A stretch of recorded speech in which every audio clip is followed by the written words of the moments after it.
Disposable circumcision stapler. Use a measuring ruler to choose the right model of stapler. Routine disinfection, local anesthesia, sacral anesthesia, or other effective means of anesthesia. Lift the prepuce with hemostats. Screw off the adjusting nut counterclockwise.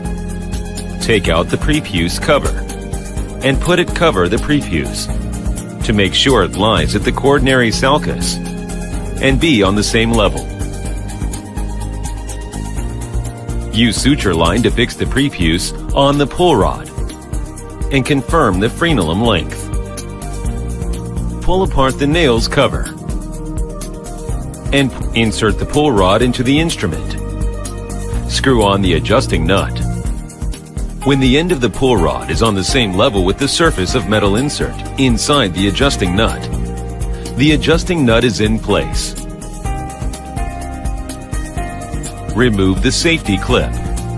Hold the handle. Fire and keep for 5 to 10 seconds.